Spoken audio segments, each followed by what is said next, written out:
Alright, this is a quick tour. Wanted to do the tour before we actually got the chicks in, of what the coop's like. It's not 100%, but it's pretty close.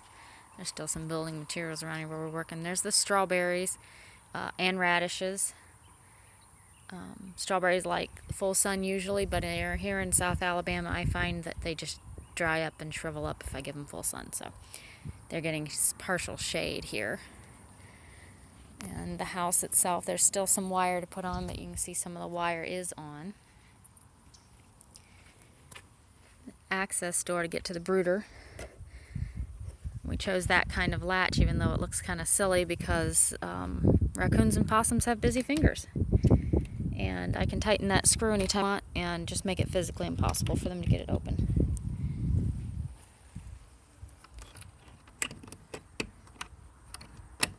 Holds my door open so it doesn't whack me in the back of the head, and I have a similar latch here. This is going to be nest boxes right now. It's just my fresh bedding storage for my baby chicks as they come in, because I have to change their bedding every single day. This is the brooding area. I use this type of feeder because I can hang it as the chicks grow. It gets higher, so I do not have to change it out all the time because there's feces in it. It saves me, I have almost no waste of food. There's practically zero waste of food with this type of feeding system. Put an eye in the top of the standard chick waterer for the same reason. You don't waste anything, you just keep raising it up as the chicks get taller. I've always bedded my chicks in hay. A lot of people use a lot of different things. We've always used hay and we've always had good luck, so that's our hay.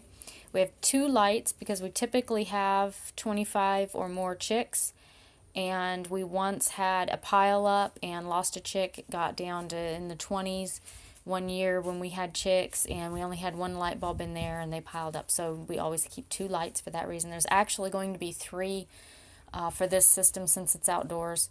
We decided that that wasn't enough. The previous brooder house, which you can see in the video under domestic birds on the website, that was enough because the concrete blocks and the insulation that was around it, and then it was in a glass house, almost like a greenhouse, and it was at ground level, so the ground only gets just so cold, but this is actually up on a wooden floor.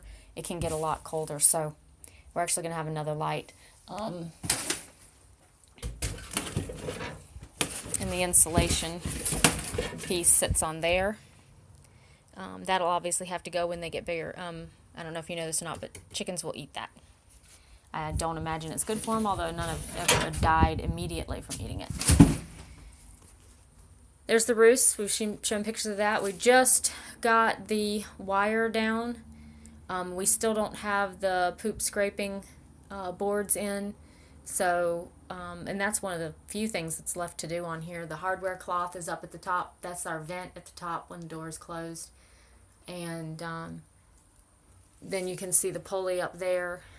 That's for the trap door. There's lots of pictures of that. I can't run it right now because it's stuff sitting on it. But that's basically the house. And it'll have an 8x16 yard. And this house is 4x8.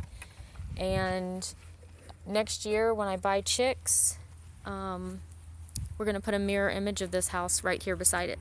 It's already got the roof up.